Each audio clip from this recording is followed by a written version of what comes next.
Oh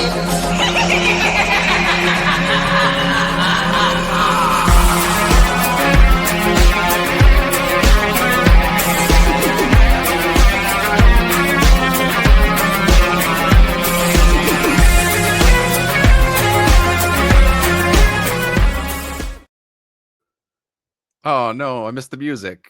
Hello, Boyle. So good. Sorry. Hello, Boils and Ghouls. Welcome to episode 201 of Dads from the Crypt. My name is Jason. I'll be your host tonight. Jody has got some sick kiddos. We hope they feel better, and he might join us later. And Mondo just got done traveling, but joining us is that Tremors guy, Mr. Zoran Gvojic. I was gonna say Bixby, but I was like trying to. What were you gonna say? Oh, I could have been Zoran Bixby Gvojic. I should have been, but that's fair. But yeah, it's funny because last episode was our 200th episode, and we watched The Blood-Sucking Freaks, which almost had me quit the show because it's a bit out there. And I watched it, for those that don't know, I watched it completely blind without knowing anything. Well, you can't watch anything if you're blind. Well, yeah, that's the level of humor we're starting with right there. Dad jokes can only go up.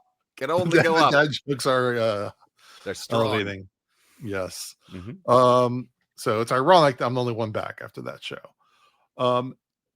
And you know, just like our friends over at Dead Meat who are doing Hot Sauce Summer, we decided to do Hot Jaws Summer, and we're out of Jaws movies, but now we're just choosing fun Jaws adjacent movies. And I can think of a better one and a better palate cleanser than Tremors. Yes. Personal favorite of mine, and obviously personal favor of Mr. Zoran over here. And we're talking about it, and that was your first ever kill count you did on Dead Meat, right? That was the very first kill count. First kill count anyone other than James ever did. It was absolutely terrifying. That was pre-American Psycho. Pre-American Psycho, yeah, because that was James taking his break because he's like, I need to stop. I've been doing this for like 5 years. I need to take a break. And yeah, so I got to do that, and that is also my best performing kill count that I have done out of any of them. So I love it.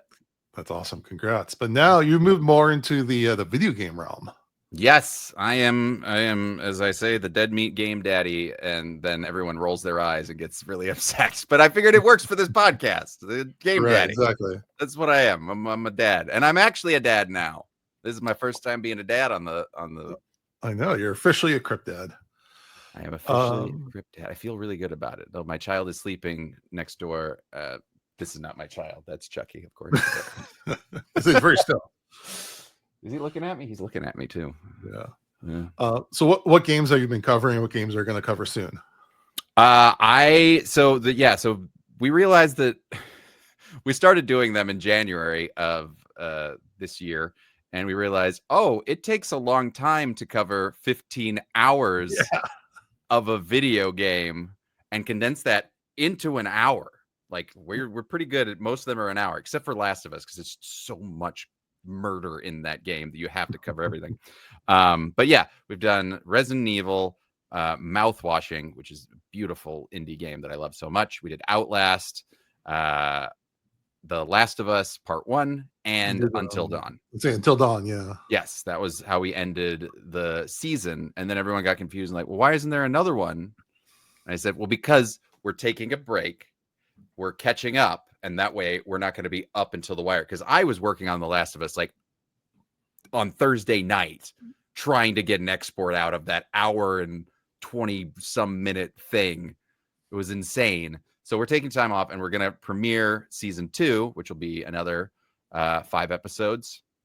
Take another break, get the next 5 episodes, and we're still figuring out how to make it work. Because at the same time, we're also still making kill counts with James and interview videos and event videos and all kinds of other random things.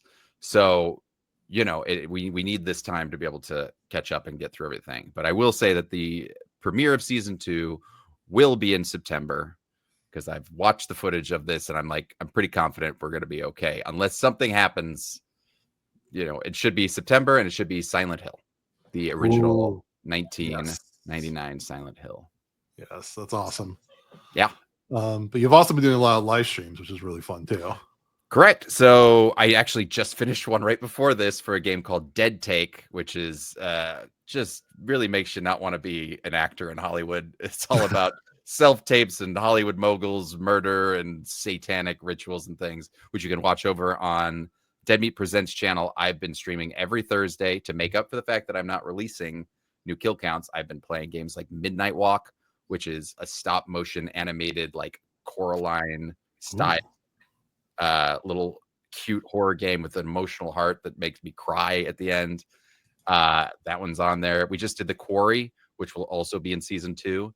And that one we did with the whole kind of our Dead Meat team. We had voting on choices throughout that whole thing, which was so much fun to watch. And that's on there. And then on Patreon, I have been streaming what we call the canon playthroughs, because whenever I count a video game, people ask, how do you do that? Because there's choices and death and everything like that. So I do what is called a canon playthrough. It's my playthrough. And then at the end, I'll give stats of like, here's what I got for kills because I did this. But if you avoided killing anything, it'd be the minimum amount of kills. It'd be the maximum amount of kills. So you can kind of see where we fall on that chart. And I've been playing those over on the Patreon. All the games that will potentially get kill counts, that official canon gameplay is there. The one that we did for The Quarry is on Dead Meat Presents, so you don't have to pay for that one, but the other ones are all on the Patreon. So if you want to be part of that, just head over to Patreon. It's very fun. It's very cozy to play through. It's like Alien Isolation, and Happy Hills Homicide is still probably my favorite game of the year. I love it. Yeah, I was thinking about lots of game stuff. I think Dead Meat was the first Patreon I ever joined. Oh, well, thank you. And thank you for being a patron. Oh, my pleasure. Are you any plans to cover the new Hellraiser game? Because that has me really excited. I actually do have plans to cover the new Hellraiser game. I think that doesn't come out till next year. So, I thought it was this fall. It said, I thought it was April of next year is when the game, I thought they just announced it now. It'd be amazing if they announced it and then it came out the next month, because they literally just announced it. Okay. Maybe I just assumed they were gearing up for a Halloween release. It would make sense, but I'm pretty sure it's not going to be until April of next year, but that would work well with another season of Kill Count games. Okay, according to Google AI, it does say 2025. Google AI is what you're trusting right now? It's the quickest thing I could do. Okay, cool. Well, either way, I'll be there for it. Well, thank you very much. I would be excited to do that. We'll cover that before we cover any of the sequels for Hellraiser. Right. They only did the first 4 on there, only the theatrical ones, which, in my opinion, are the only ones worth watching. Right. I actually I'm in the camp that Hellraiser 2 is the best.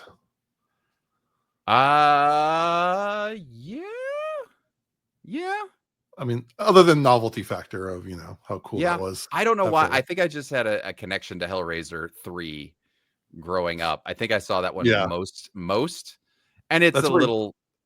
You got CD Head. I don't know why. Some people think CD Head's dumb, but I was like, I like CD Cenobite. It's the most multimedia. Yeah. And I was like, those movies are basically Little Shop of Horrors. It's the same thing. It's like, feed this thing to get what you desire. If you'll murder, we'll give you what you want. Do you know there's a CD Man action figure you can get? Oh, yeah? I think it's a McFarlane toy. I like it. Yeah. I'll get it. I'll get it now. All right. But tonight we are talking Tremors. Yes.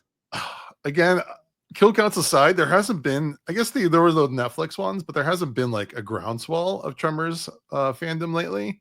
The Netflix ones? What do you mean the Netflix ones? Like Shrieker Island and like those also were not like Netflix movies. They were just Netflix happened to have them on there. Well, yeah. I'm just saying, because Netflix, produces actual stuff, and they did not produce any Tremors things. Because there was a rumor recently that a reboot was coming out with Kevin Bacon on Netflix, which is completely false. Right. Not happening. I remember hearing that. But I think they debuted on Netflix. They were definitely on there, and I paid for them not knowing that they were also on Netflix. Oh, no. I own them all. But this was like the movie of the early 90s. It's so good. because they were doing the direct to video, because the movie initially didn't do very well in the box office, the first one, but did extremely well in home video, and then they just start pumping them out to keep that going. So it's one of those things that, like, in the 90s home video blockbuster Hollywood video era, there was just tons of those, and you just keep every year or so you just watch another one, and you just keep watching I mean, other ones. And it was actually kind of one of the first things that launched the direct-to-video sequel, but it still took years. It was 96, I believe, that Tremors 2 came out. So it was still like a big thing. And they said, let's try this. Yeah. And then that did well. It did very well. And they kept decreasing the budget on them as well. And the first 4 are all made by Stampede Entertainment, which is Nancy Roberts, Steve Wilson, and Brent Maddock. And so that was the original team that made the first 4. And they got less budget each time and got more ambitious each time. And it's just, I love those first 4. 3 is probably the weakest of it, because they shot that in like 19 days and had 3 creatures. And, it was so much they were trying to do. They basically were just like, one take, that's it, moving on, go. But it's amazing what they were able to do. And then it took like 10 years. And then they cranked out 5, 6, and 7, like every 2 years or so. Yeah. So it was Legend Begins was 2004, and then we didn't have another one until 2015, then 2018, and then 2020. And now we have no more. Now we wait. Now that the rights are officially back in the hands of the original creators. Oh, really?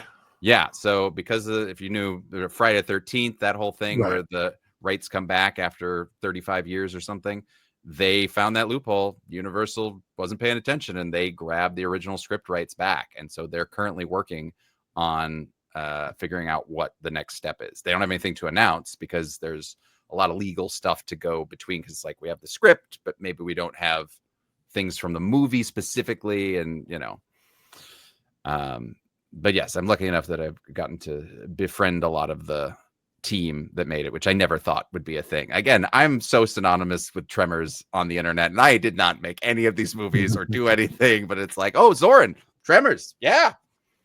So hey, there you go, represent always. All right, I'm gonna read off the plot synopsis from Wikipedia, because Jordy's not here to do his more nuanced take. But I like it. Do it, man. All right. So this movie stars two men in a friendship, two hetero life partners. Hold on one second. Not a Jay and Silent Bob. Hold on. I gotta pull this thing out. I'll read this. I'll actually open this on Kyle. Sorry. If you're starting that way, this was sent to me by another huge Tremors fan named Levi. That he sent me this. This is a niche and self-indulgent Tremors porn comic. Oh my god! I have not looked at this. I will look at this at the end of the show on camera for you, and you will get my reaction to this. But that just related to you saying they're in a hetero relationship. Okay, you're gonna have to yeah. Okay, you're gonna have to scan or send me a good picture of that so I can put it on the feed. But that's a hell of a picture. That stirs my There's a lot going on there. Anyway, continue synopsis. Okay. So we got Val, played by the one and only Kevin Bacon. So if you were, again, a 90s kid playing the Kevin Bacon game, this is definitely a touchstone movie to help make those connections. And Earl Bassett is his buddy, roommates, played by Fred Ward. They're two handyman living in the town of Perfection, Nevada, with I think it's 14 population. I should know that, but I think that is correct. It's an isolated town somewhere somewhere probably near where Mondo lives, out there. Mm-hmm. They eventually get tired of their jobs and decide to leave for Bixby. Now, the fact they haven't done a Bixby spinoff or something like that, or just show the town just like ravaged by tremors. I have talked to Steve Wilson about. There's an interview on Dead Meat, and I went to Tremors Fest, the first Tremors Fest in Santa Fe, and he's like, I asked about Bixby, and he's like, listen, You made that a thing. It wasn't a thing. We're just like, we need a name of a city. That sounds like it's in Nevada. Great.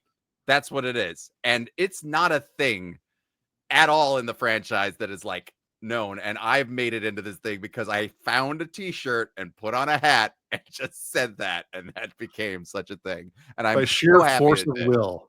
Sheer force of will. I just said, I'm just going to be the guy that loves Bixby. So anytime they mention it, I'm going to just do it. And then There you go. I love it. All I right. love the Bixby guy.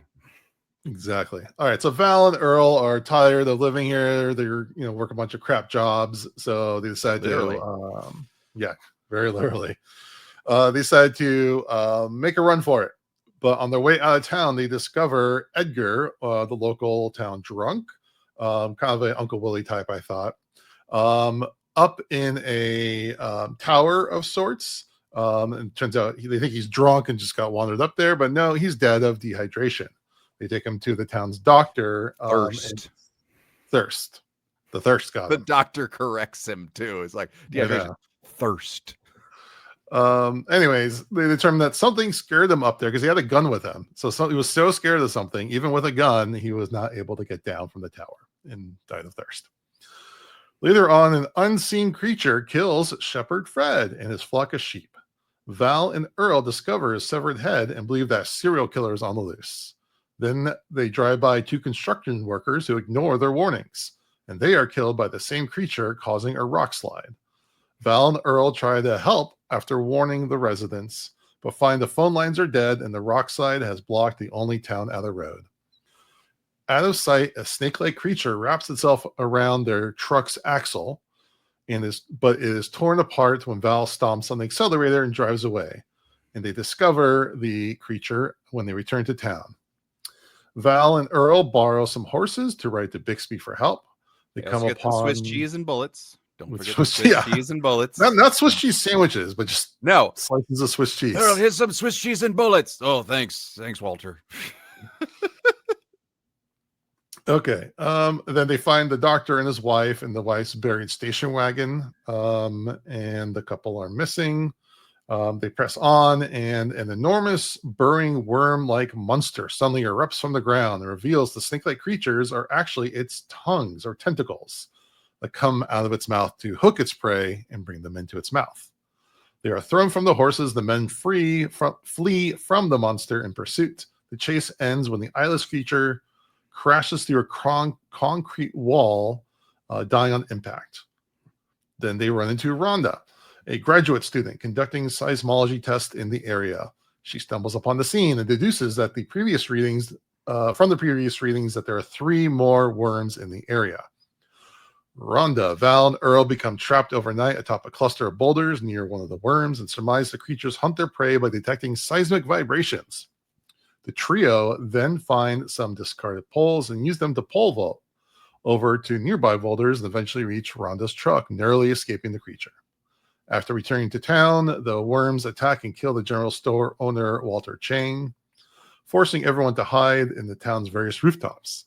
Meanwhile, everyone's favorite survivalist couple, Bert and Heather Gummer, Bert played by Michael Gross and Heather played by Reba McEntire. In her Their first movie. They managed to kill one of the creatures after unwittingly luring it to their basement armory. Back in town, the 2 remaining worms attack the building foundations, knocking over a trailer belonging to Nestor before dragging him under and devouring him. Realizing they cannot stay in town any longer, Earl, Rhonda, Miguel distract the monsters while Val commandeers a track loader and chains a semi-truck to the trailer. The survivors use it to escape to a nearby mountain range. En route, both worms create a sinkhole trap that disables the track loader. The survivors flee to some of the boulders nearby for safety. Earl then has an idea to lure in worms and trick them into swallowing Bert's homemade pipe bombs with his cannon fuse. And you know what he uses that for? His cannon. The strategy successfully kills one worm, but the last one spits a bomb back towards the survivors, forcing them to disperse as the explosion destroys all but one of the remaining bombs. Val lures the final worm into chasing him to the edge of a cliff and throws the remaining bomb behind it, propelling the worm through the cliff face, where it pummels to its death onto the rocks below. The group returns to the town where they call in the authorities to begin an investigation while Earl encourages Val to pursue a romantic relationship with Rhonda. The end. Hey, the end. All right, Zoran, it is time. As if you've never talked about this movie before. I've never Tell me. talked about this movie before. What do you need? Tell me, what do you think of this movie? It's fine. It's all right. Yeah, the worms don't really move that much. They kind of just. Which was PG, you know? This movie is a perfect movie. All right, Yes. this is a perfect movie. This is one of the best scripts in existence. An homage to classic 50s monster movies, but with really smart characters. Their characters are great, and that's why they've thrived and lived for so long. But I also say this is a perfect movie because script-wise, it balances horror and comedy. I think one of the best that I've seen in most films. Another movie I think of, Demon Knight, I think does a very good job of balancing horror and comedy as well. But there's just a very specific tone to this that is so fun. And the fact that this is what I always point out, and I did not learn this until I did the kill count. You remember the opening of the movie? Val is shaking the truck where Earl is sleeping in a sleeping bag. And so he's going, Stampede! He screams and everything. And then Earl, in the sleeping bag, wiggles and falls off the thing and lands on the ground. That shot, that scene is basically the end of the movie. Yes. They show you the end of the movie in the beginning of the movie because he's in it like a worm. And so at the end, Val gets the idea to create a stampede that forces the worm off of an ledge and then explodes into all its pumpkiny, Sunny D guts and everything. And not only that, they're in the exact same spot as the end of the movie. They're reenacting the end of the movie exactly where it's about to happen in 2 days. It's so fucking brilliant. It's so like Rosebud. I just, and it's things you don't even notice. It's just oh, that's a fun joke. And it's just the callback, the setup, everything, that works within it is just really good. And they were smart about things that they added we have the tongues, and the goal was so that no one knows that there's an actual bigger monster. And that also saves on the budget to have just the puppet tongues be a thing for a while before having to show the big things, which of course were very difficult to get to work right. But when they do, they look amazing. And that's usually the miniature work that they did looks absolutely incredible in there when they first show up and everything like that. And all of it looks incredible because amalgamated dynamics, Alec Gillis and Tom Woodruff Jr., who did the effects and who also, when you see them come out of the ground, they're being puppeteered. And so that's Tom or Alec inside of a thing buried under styrofoam. They put a little styrofoam and they put dirt everywhere. And just he's got a little oxygen thing and he's just sitting buried alive and just waiting.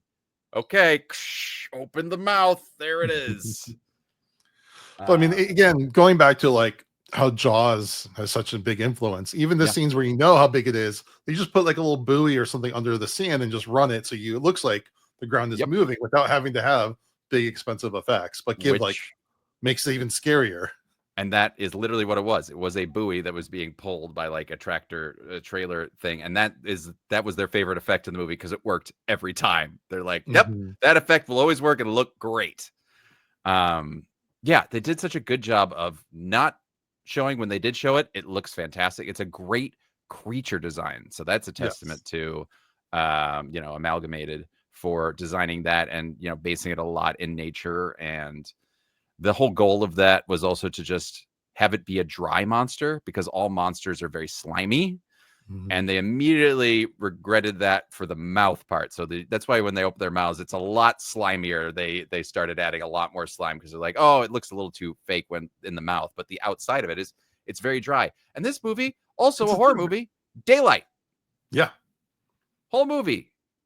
Except, there is a night scene. Yes, there is the doctor and the night scene. Which has a jump scare that still to this day always gets people. That generator being launched out. I'm that guy at that moment. I am kind of this person's never seen it before. I'm going to watch Yes. their reaction because I'm like, I can't get jump scared anymore from this. But if you do, then I live vicariously through you a little bit and be like, you're going to get scared by this. Yes. Oh, I got it. Yeah. Well, I mean, whenever I go to like a screening, you know, of a classic movie like that, I always try to pick out within the first few minutes the people that haven't seen it before. Yep. So I can watch when I know, like when I saw Aliens 1 year, like, and when the face hugger like jumps out for during in the test tube towards Paul Reiser, like that's like, you know. Oh, that jump scare. Yeah, where it's in the yep. Absolutely. Oh, so much fun. Oh. But yeah, I 1,000% How do you agree. feel? How do you feel about this movie? What do you think, Jason? No, this movie like hits on all cylinders when like it's such, you know, an old concept of a movie that, you know, Roger Corman style making, but the script, I think Universal saw so much in that they were willing to put the money and the time and get the talent to make something. I don't like the word elevated sounds really snooty, but like the more talented they put around it, the better and better and better it gets. Because, you know, it's kind of like Alien, where again it's just, you know, a monster in the ship killing off people, but you put amazing production design, amazing cast, and, you know, a really good tight script and great characters, and then you just find that special lightning in the bottle. Shout out to Ivo Cristante, the production designer, who basically built perfection. Yeah, they built the whole town. I love when movies do that, because that means I've been to that location. There's nothing there anymore. And really? Technically, I should not, because I was trespassing to go there. But someone nailed a little sign up near where it was. So if you drive around this random area and you're like, I should not be driving here, I should leave. And then it's like, there it is. There's a sign. All right, out we go. Yeah. I mean, yeah, what you talk about the tone, everyone tries to do a horror comedy because they think, oh, I can be funny, but I can be scary. First of all, it's hard to do both of those things. And this movie really nails that. And what I think really works in its favor is the soundtrack. It's a really fun soundtrack when it wants to be, but it's also a really kind of menacing soundtrack. And just again, that balances and kind of clues you in on how the film wants you to feel to kind of go with it on its ride. Oh, I agree. And it has two different composers on it. It's smart. Well, it was not by choice, actually. It was Ernest Troost who did it first, and he had all the more Western feeling music that you have in there is him. And then Robert Folk was brought in because they didn't think it was action-y enough. So the bigger kind of graboid attack moments and a little more traditional kind of sympathy stuff was him. But I think they work really well together. Yeah, but I think it's smart. Still is cohesive. It still works. Right. They like remixed it almost together, just like splice it together. Yeah, so I love that. I just love how the soundtrack makes everything kind of move. Again, we already talked about how amazing the effects are. And again, this was right before the big CG boom, and CG was quicker and cheaper, but, you know, give me something computer versus that might look more perfect, more quote photoreal, but something that's practical and physical and tangible. And I'd rather have the tangible thing that might look because those imperfections tell the brain what's real. When it's too perfect, especially was, you know, in the mid 90s where like they're still figuring things out. Again, it's cheaper to make, but it just doesn't have that weight to it. I mean, in some ways it doesn't. It isn't cheaper to make. In some ways, I mean, to do it right, you need to spend a lot more time and money to get it to look really good. But yeah, they even tried that in Tremors 3 was the first CGI graboid, and there was such a backlash to that. Which, if you learn, again, they had no budget and they had one CGI team basically doing double, triple the shots that they originally thought they were going to do. And they were doing them for free at certain points. And just like, they just had to get it done and released. So no fault to the CGI folks there. No, but they learned that. And then they went back in part 4 to go practical. Like it was pretty much all practical in part 4. So that they figured it out. It's what makes it work so well, that it is something tangible and you feel it. And I love them. I love them so much. And, you know, also the location of this one, only time that they shot in Lone Pine, which is up in California. near the Alabama hills are all the rocks and things that you see out there. And it's beautiful. Like you see these shots and these wide shots and the Sierra Nevada mountains in the background and everything. And you watch the later ones. They did a very good job of, adjusting things, but those are all shot by Six Flags Magic Mountain, uh, California. Right. And then in Well, certain yeah. shots, there's like roads that like we could kind of see that there was a highway and we had noise from things, but we had to try and make it. But it's just those beautiful, majestic shots. And it helps with the Western feel Mhm. of it as well, because tons of Westerns were shot up there in Lone Pine, which is a beautiful Right. little town. And I visited there after I finished all the kill counts and to celebrate and got very drunk in a bar and had a wonderful steak and scotch. Bought a scotch bought for me by the bartender afterwards because we were telling them stories about things and they'd seen my music video, social media ask us, and they're like, "Oh, you did that? Oh, Yeah. all right." And they were there the next day and they just like, it was literally, it appeared on my table, a little scotch, and then they just were over there. They just pointed at me. I'm like, this is great. This is lovely. I'm so happy to be in Lone Pine and celebrating the end of my Tremors kill counts. That's awesome. Mm-hmm. And two other things that I really love about the script. Yes. One, I love a movie that sets up rules and sticks to them. Yes. Like, mm-hmm. and the way they evolve and the way the creatures kind of get a little bit smarter, not like inconceivably smarter. They're not like, talking or like, opening doors or anything, but they're like, they're figuring things out. Really, really smart. And the character, which causes their heroes to become smarter and try to outthink them. So it's like a inner chess game. So I just love it when they have rules like that. Again, a lot like Demon Knight. And also I like that it doesn't over explain. Like there's never like a military guy or a scientist that shows up and says, "Oh." Yeah, the great part of the scientist they had was Rhonda. Mm-hmm. And they played on that so well that they kept asking. Everyone's like, "Well, what are they?" She's like, "I don't know. Stop asking me." Because it's the scientist character that always had the answers. Like, I am new to this as you are. What do you want from me? Mm-hmm. Yeah. And again, so much great casting with Michael Gross coming off playing, the hippy dippy father from Family Ties to this, survivalist, and Reba McEntire, who went on to, have a great acting career. They didn't really all believe. of Reba. I love her. Yeah. They didn't really believe that she could pull off the role. They just kind of took her just because the agents wanted them to, and they're like, "Oh no, she's actually really good at this." And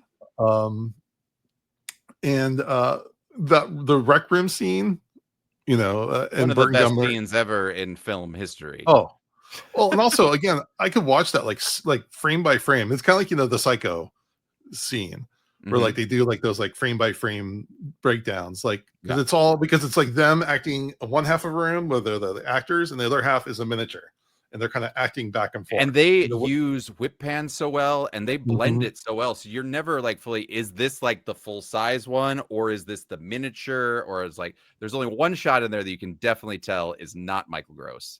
I think it's like a back of a green screen guy firing an Uzi or AK or something. And it's like it's a different body person that I was like, that's the one shot that I'm like, oh, that one didn't work. But then they like go, here's this miniature, and then we whip pan from that, and then it whip pans to a live action thing. Like the filmmaking aspect of it is really well done as well. Like it's Alexander Gruzinski who shot this and shot a lot of the later ones as well. It's just really, and Ron Underwood's direction to do all of this. I want to talk about him because this was his first theatrical movie. He was like a documentary maker or like educational filmmaker for the Navy and the Army, and he was just sitting on some rocks out in the desert one day. It's like well, that's Steve Wilson. Oh, sorry, Steve Wilson. Okay, he's the writer. The writer was the one that came up with, but he was friends with Ron, and he worked with Ron on the educational. So again, if I'm not mistaken, they originally called it Land Sharks. Yes. Originally, it was just an idea he wrote down, and they wrote the little script called Land Sharks, put it away, and then they got big, I think, was it Short Circuit? I think Short Circuit was one of their big hits that then they're like, okay, pull out the other ideas that you have. And like, we want to do this. So that's the first one that they were able to do. And also Steve directed Second Unit on it as well. So the buoy shots, and he also played a little Michael Gross in one of the wide shots of the tractor is actually Steve Wilson in a Michael Gross costume, or Burt Gummer costume. I know so much behind the scenes of this fucking movie. I was not there, but Steve, if you have not watched it on Steve Wilson's YouTube channel, he has released all of his on-set home video camera stuff. It's the most in-depth, most interesting you'll see, and he does a little commentary over all of this footage that he captured of basically the entire production. You can see all the issues that they had, all the things, like it snowed. That first scene where they meet Rhonda and Val and Earl, it's snowing and she's freezing cold. And they're like, we're in the middle of the fucking desert in, you know, and it's snowing right now. And they had rattlesnakes, they had all kinds of stuff. It was, yeah. Which is ironic because in like, was it the 7th movie, Cold Day in Hell? Sixth one, yeah. They set it in the tundra, but it's actually the desert, but they do like that like blue filter. Sand for snow. You got to bring up goddamn sand for snow. It's terrible. Well, here's the thing. I also met Don Michael Paul, who directed those movies, and I respect him immensely after meeting him. And he said, listen, here's what happened. I was given a budget and they said, you're shooting it in South Africa. I'm like, but this script is all in the snow. He's like, well, figure it out or you don't get the job and you don't make the movie. So he's like, okay. So they just did it. And then he quoted Bert. He says, I'm doing what I can with what I got.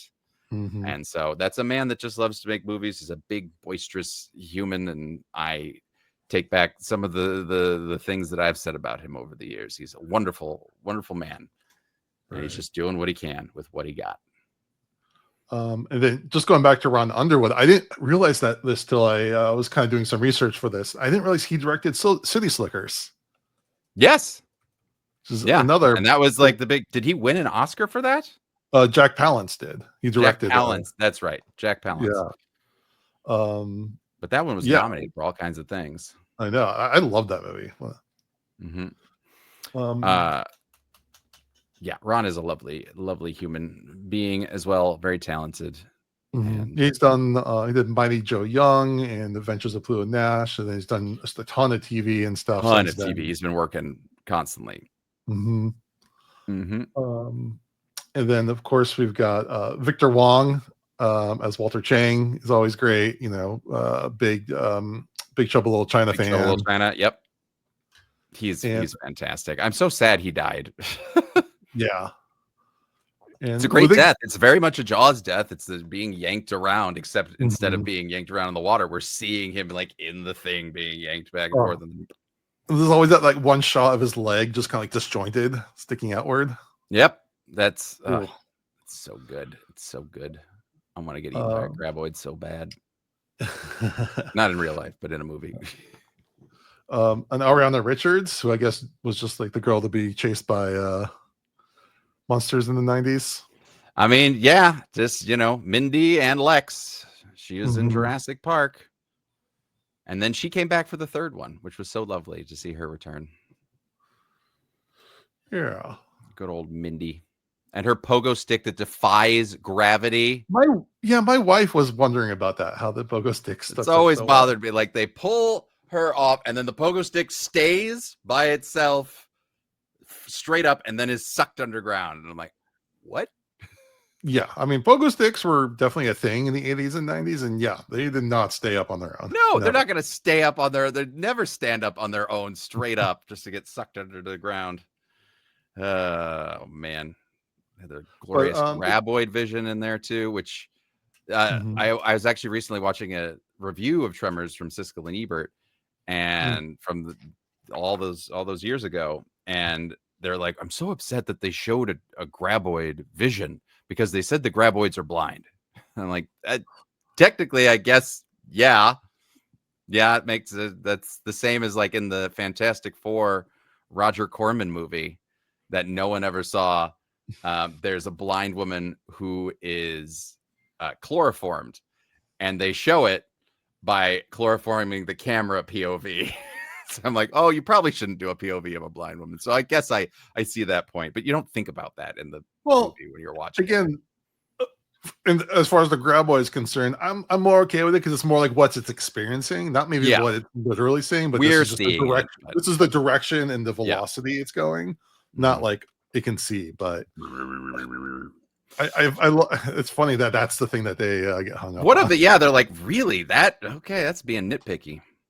But again, the way it's thought out, where like again, it's not really seeing the monster, it's seeing what the monster's doing, which again is always scarier than because you have to think about what's the monster doing. That's like making all these things flying around and dragging them around, and ugh.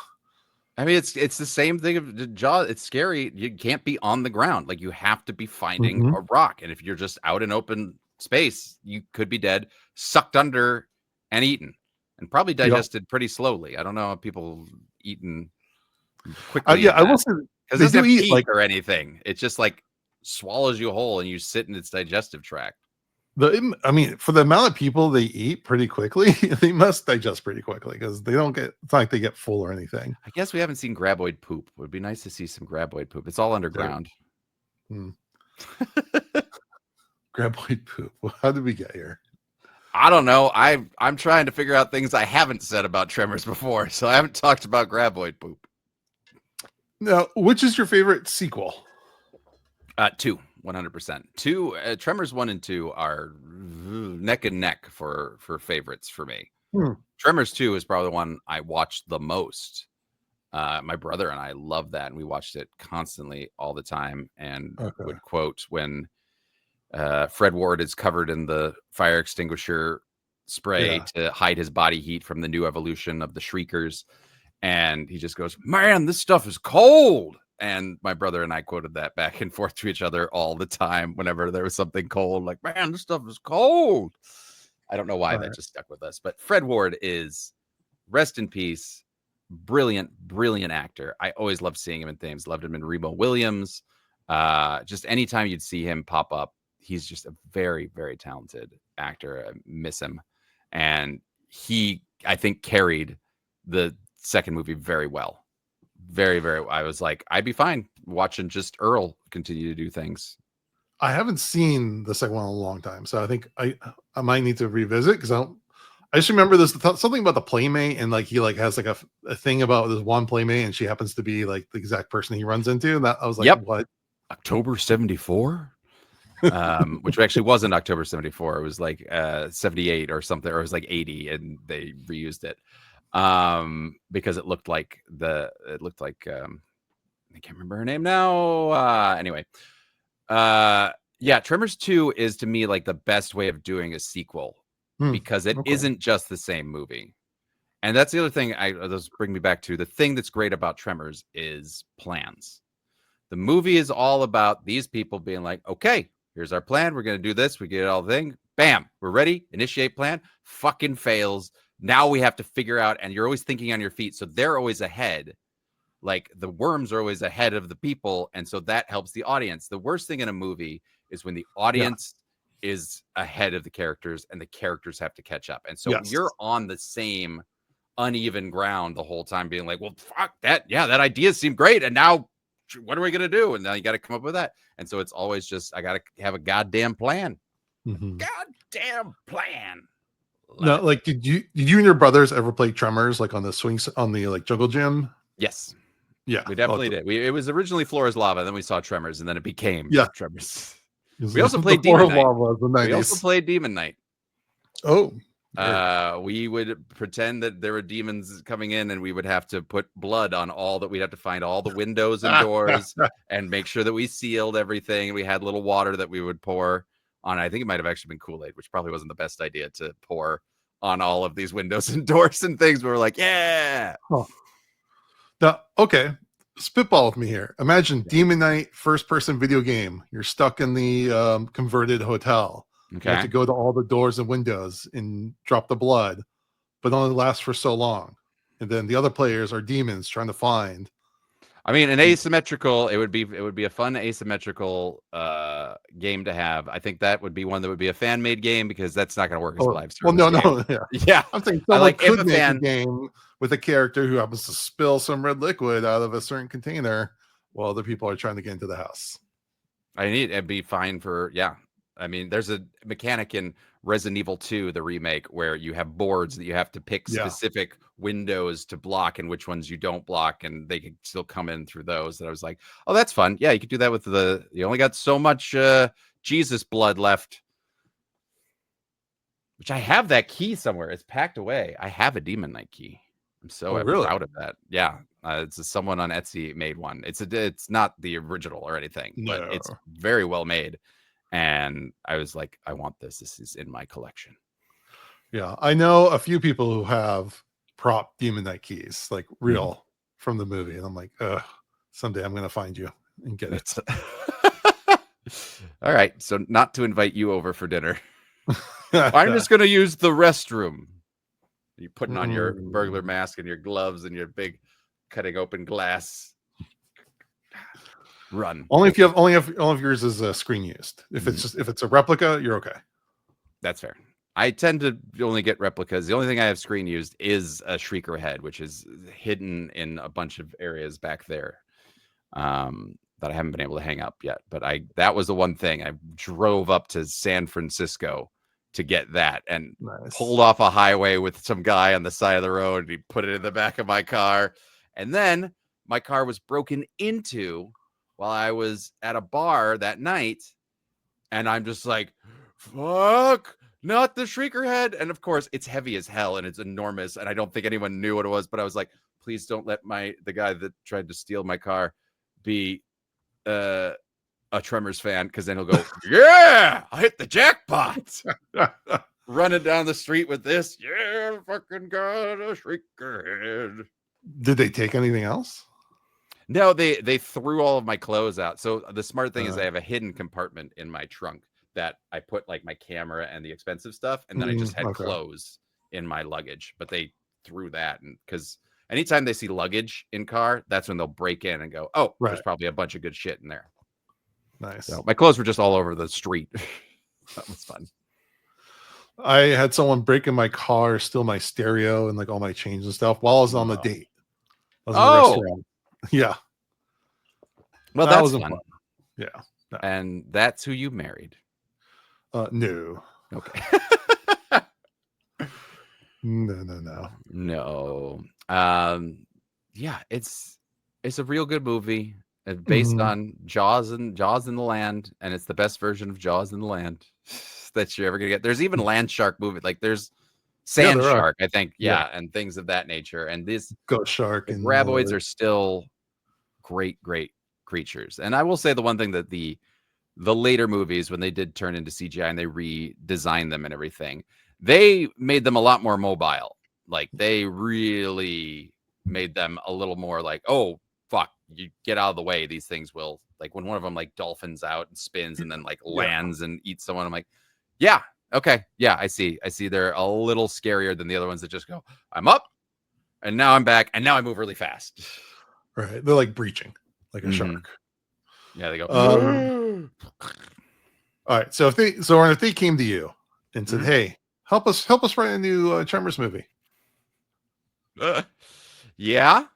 What would you what'd you do with it? Well, that's the thing. I've tried to think of this and I can't. People have asked me this question, and there's nothing more I can think of them doing with the franchise. And this might be what they're having issues with right now, of trying to figure out what it is. But I would never write with Steve and Brent. They need to write it, and I will happily be in it. As a character or just someone who's just eaten. If they just want this guy, a big Tremors fan who walks into this like, I love graboids. Oh, I don't like them as much anymore. But yeah, I don't know what else they could do, because they did a lot. I mean, Tremors in space doesn't make sense. You put Tremors in the water, it's just Jaws. They're like, Tremors in the cold is what they did. They're like, it's in the snow. I'm like, all right. It's still just the same thing. The only thing I could think of, just as we're talking, is like you have to go the meta route where they go to Tremors Fest and Graboid actually show up and attack the theater. Would Tremors in the city work? That's the question. Yeah, well, because they need something to be confined. If you figured out that you're not safe on rocks anymore or things like that, because they completed the life cycle of it, and they're like, that's it. And there's not going to be another. I think inserting another section of the life cycle and trying to honor things would be tricky, because the great thing about part 2 is it changed all the rules. It was like, hey, we know this. We're experts. We're coming down here. We know how to do this. And then suddenly they changed, and it's like all new rules. And you've got to figure that out. And then they changed the rules again for them, and now they fly. Yeah. So I think that was the best. That was that. And then they started switching to part 4 is kind of the vampire route. Like, you watch a vampire movie and you kind of want to watch people figure out the rules. And so that's what part 4 was, is like, we're back to just graboids. People have never seen them before. And they're like, oh, well, it didn't hit us over here and it went for the tea kettle. It must be going sound and everything. And then they figure out the rules as well. But you got to do it in an interesting way. Otherwise, everyone's ahead of you and you go, I know the rules of a vampire. Let's just move forward and get to the kills. Right. Mm-hmm. Well, I mean, never say never on a long enough timeline. Maybe we'll get something someday, hopefully. Oh, I think we'll get something. I will say that one thing that they did say that they're doing is they're doing a novel of the original screenplay called Beneath Perfection. And I think it's okay for me to say this now, that I am reading the audiobook. I officially signed the contract to read the audiobook. And unless I do a terrible job, I'm going to be the audio narrator for the Beneath Perfection novelization of Tremors. Mazel tov. There's your exclusive scoop on this podcast. I hope I don't get into trouble for that. I didn't sign an NDA or anything. They just, Steve asked me, with the wonderful writer as Christian. So there's going to be a full novelization of it that's coming out, and I'm just honored that that's the thing that I'm going to be doing. I don't know, Christian Francis, because it's announced that it's coming out. Okay, cool. Yeah, Echo on publications, but it doesn't say anything about me being involved, but I am going to be involved. It's coming out in November. Have you done a narration before, like for a book? I've done narration and things before. Well, in smaller scale, but not a full audio book. But I also constantly read to my child in audiobooks. I've been rehearsing every single night. I read all of the Redwall, like a bunch of the Redwall books, and my teacher is an alien and all kinds of fun things with voices and everything like that. And so you guarantee I'll be putting a lot of time and effort into making this very special, because I have a lot of love, and I got to figure out how to do Zoran impressions of each character without being like ridiculous, and make it all kind of work in there. But the movie lives in my head rent free forever, and I thank everyone who was a part of it for creating such a beautiful thing that has become now something that I'm slightly a part of as well, which is it's incredible. I can't tell you how touched I am to be a part of any of this. Yeah, that's awesome. Congratulations. That's Thank huge. Thank you very much. Cool. All right.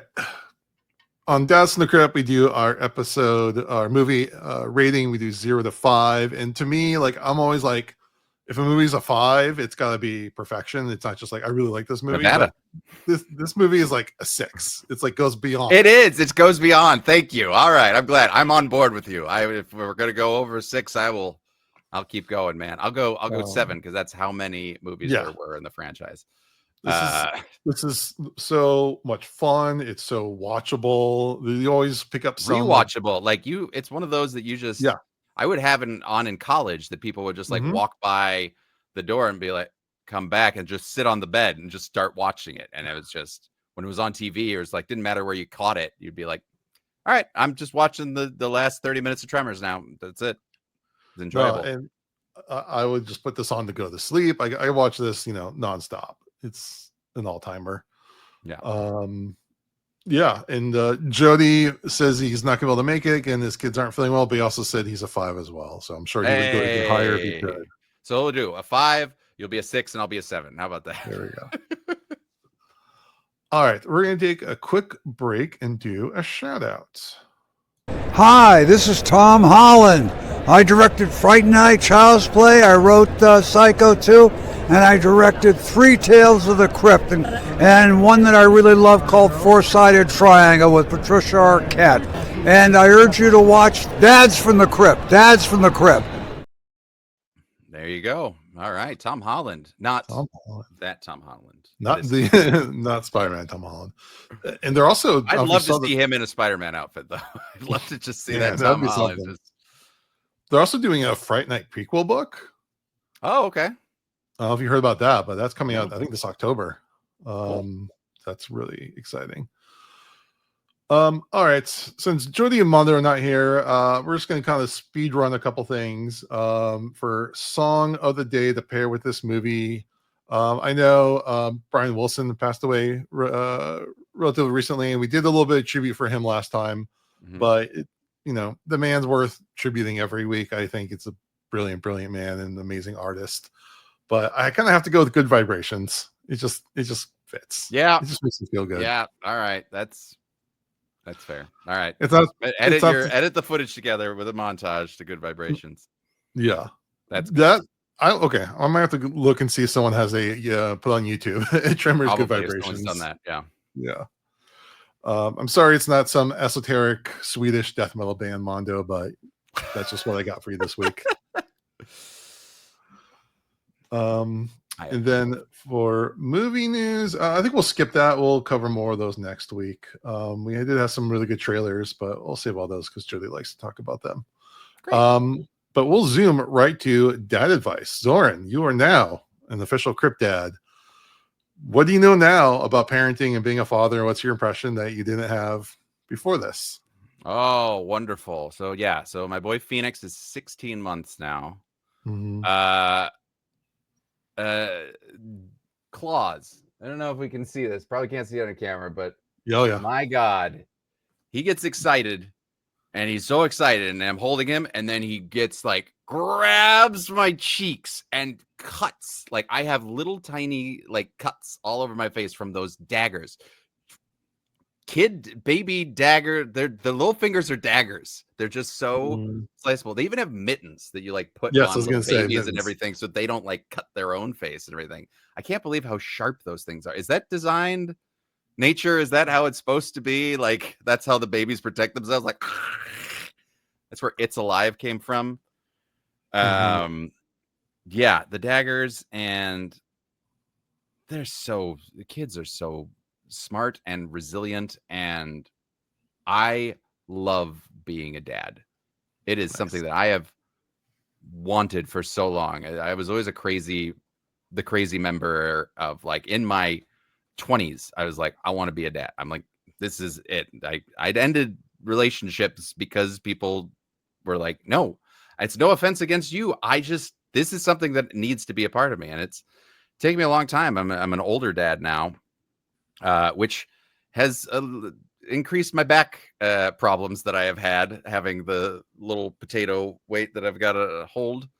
But I wouldn't trade it for anything in the world. It is the best thing that I have done in any of the things that I've done. I've been very lucky to do a lot of wonderful things, and I couldn't do it without my wonderful partner, Megan.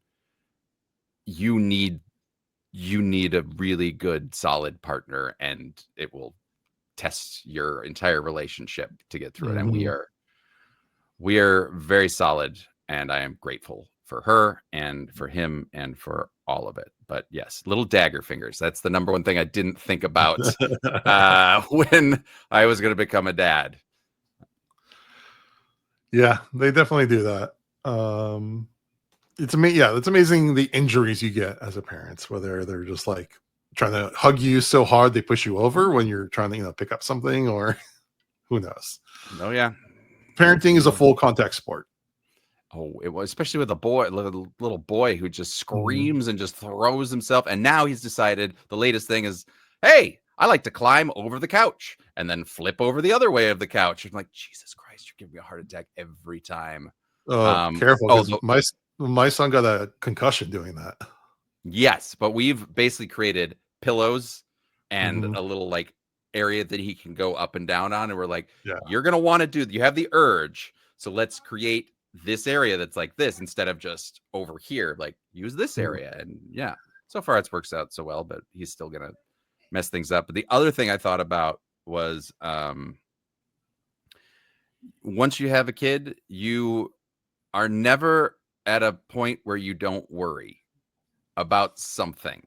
Like it used to be, like before a child, there were moments where, hey, I got nothing to worry about right now. I got nothing to think about, nothing to, as soon as you're just like, I will always be a level of worry.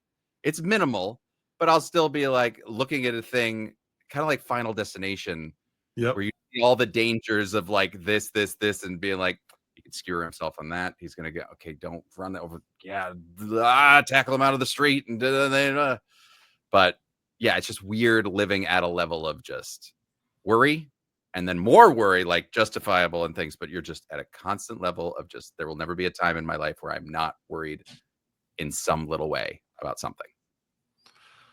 Yeah. Well, that just means because you care more about I something else. care so fucking much about that little guy. He is magic. That's the sign of a good parent right there. Thank you. All right. Before I let you go, though, you promised me Please let me go. Please, some slash fiction reading. Oh, I forgot. Yes. You got me excited. And you got no breakfast. We got to pay off. You know, I don't know if I could show I don't know what's in here, so I'm just gonna I'm gonna open it. Okay, so far so good. Just a black and white drawing of just peeing. Okay, that's fine. That's really. Oh. Okay, they're sharing a cigarette. It's time for breakfast, and yep, hands are in pants. We're used to being demonetized anyway, so. No breakfast. I did it yesterday. It was bologna and beans. Great. It was bologna and beans. It's basically the same shot, except they're grabbing each other's asses a lot more. So far, it's just like we get some ass grabbing. Ass grabbers. Oh, nope. There it is. Yep. They're full on. Okay. Yeah. I don't understand what's. Oh, they're spanking. Okay. And that's an interesting set of genitals. Okay.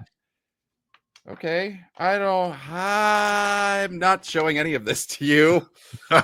This is very pornographic. And there go the fingers. Okay. Yeah. All right. And yep, they are enjoying it. Stampede. And my God, this is going on for a long time. It just keeps going. It keeps going. And that's the end. And we have a note from my friend Levi. Zoran, I hope you enjoy the pantsless grab pussy. Thank you for being good people. Oh, Levi, I hope this makes you happy. I looked at this thing. I will not show anyone else this thing. But there you go. That is No Breakfast by Pangaea. Rule 34 in full effect right there. If it exists, there's porn of it. Mm-hmm. There you go. It's very graphic. I cannot show you that. It's very graphic. I appreciate that, but I might need a cigarette now. Okay. Yeah. Go ahead. All right, Zoran. Thank you so much for coming on. As always, where can people find you and all the wonderful work you do? You can find me over on the Dead Meat YouTube channel, youtube.com/deadmeat. Well, actually, Dead Meat Presents is kind of where I'm living right now, but on the socials. Aren't they moving that back? They moved all the videos back, but you still like see all the playlists and everything on there. And then any live streams that I do are officially on that channel. That's where kind of my live streams live. They wanted to keep the live streams over there. Yeah, okay. So you can find me over there. And you can find me on social media at Low Carb Comedy on all the things. My YouTube channel, Low Carb Comedy, is still in existence, even though I haven't updated it because I'm doing full-time work and parenting and homeowning and all the things. And yeah, but Low Carb Comedy is where you can find me on the internet. And otherwise, yeah, tune in every Thursday. I'm live streaming games over in Dead Meat Presents. Maybe one day I'll do the Tremors fan game because there is one. There you go. Yeah, I heard about that. And when is the novelization coming out? Do you know? November. It says. I was looking it up to make sure that it was officially announced, but yes, it is announced for Echo on Publication says it's announced for November 14th, 2025, which I Awesome. imagine that mine is probably going to have to come out around that time as well. And this is the 35th anniversary of this movie this year. Yeah. So celebrate that. There's going to be a 35th anniversary potentially in Lone Pine in November as well. So look for that information. Yeah. Let's see if I can go to that. How far is it from here? Like, how long does it take? It's a bit of a drive. I can't remember now. I want to say it's at least 4 hours, I think. Oh, that's doable. I do that. Yeah. All right. Well, that wraps up another episode. We appreciate everyone for listening. We would really appreciate if you give us a rating and review on iTunes, a rating on Spotify, a like and subscribe on YouTube, and follow us at Dads from the Crypt Talk on TikTok. And with that, I thank you for listening to Dads from the Crypt. Follow Dads from the Crypt on Facebook, Twitter, and Instagram, or I will follow you to the grave. No, seriously, you really should watch. But be careful what you ask for. You may get it.